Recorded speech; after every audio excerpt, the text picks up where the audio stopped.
Welcome to my channel. இன்றைக்கி mushroom biryani எப்படி பண்ணுறதுன்னு பார்க்கலாம். ஒரு ஸ்பூன் நெய், தேவையான அளவு ஆயில், எண்ணெய் சூடானதும் பட்டை, கிராம்பு, ஏலக்காய், சோம்பு எல்லாம் சேர்த்துக்கலாம். நீட்ட வாக்கில் வெட்டின 2 ஆனியன் நல்லா பொன்னிறமாக வதக்கிக்கலாம். தேவையான அளவு உப்பு,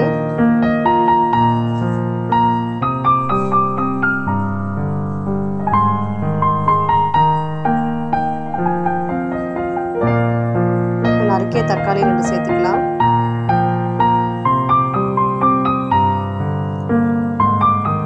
தக்காளி போட்டதுக்கப்புறம் நம்ம 1 ஸ்பூன் இஞ்சி பூண்டு சேர்த்துக்கலாம்.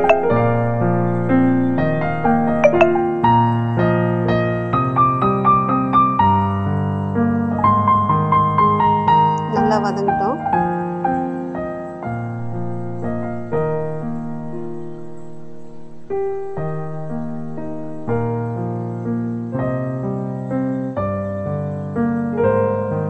ஒரு ஸ்பூன் சில்லி பவுடர்,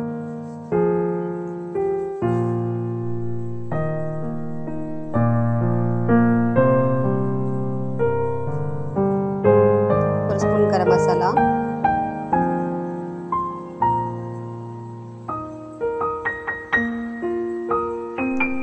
தேவையான அளவு தயிர் ஊற்றிக்கலாம். நம்ம தயிர் சேர்த்து நல்லா வதக்கினதுக்கப்புறம் நம்ம காளான் போட்டோம்னா காளான் சுருங்கவே சுருங்காது.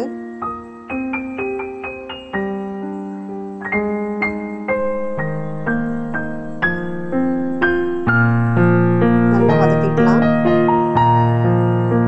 நம்ம இந்த மெத்தடில் காளானை வதங்குறப்ப நம்ம நார்மலாக வதக்கினோம்னா அது சுருங்கிடும். ஸோ இந்த மெத்தடில் வதக்கிறப்ப காளான் சுருங்காது. தேவையான அளவுக்கு புதினா, கொத்தமல்லி கொஞ்சம் போல வதங்கினா போதும்.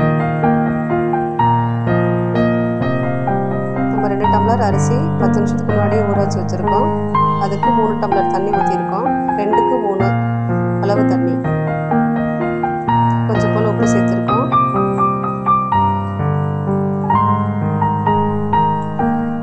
உப்பெல்லாம் சரி பார்த்துக்கிட்டு மூடி போட்டு மூடி வைக்கலாம் ஒரு 5 மினிட்ஸ். இப்போ தண்ணி நல்லா கொதிக்குது. இப்போ அரிசியை சேர்த்துக்கலாம்.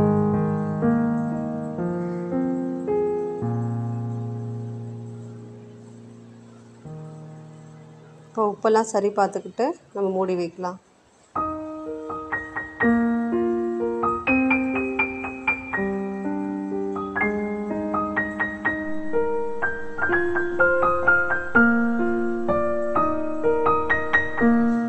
இப்போ தண்ணி எல்லாம் நல்லா இருத்திருக்கு. இப்போ நம்ம தம்ல போடலாம்.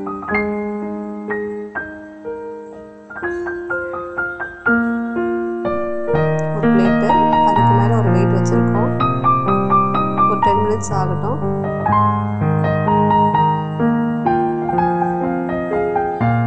பாருங்கள், இப்போ சுவையான மஷ்ரூம் பிரியாணி ரெடி. இந்த மெத்தடில் செய்கிறப்போ பிரியாணி ரொம்ப டேஸ்ட்டாக இருக்கும். நம்ம எந்த கலரும் சேர்க்கல, நம்ம ஆர்டிஃபிஷியல் கலர் எதுவுமே சேர்க்கல. நம்ம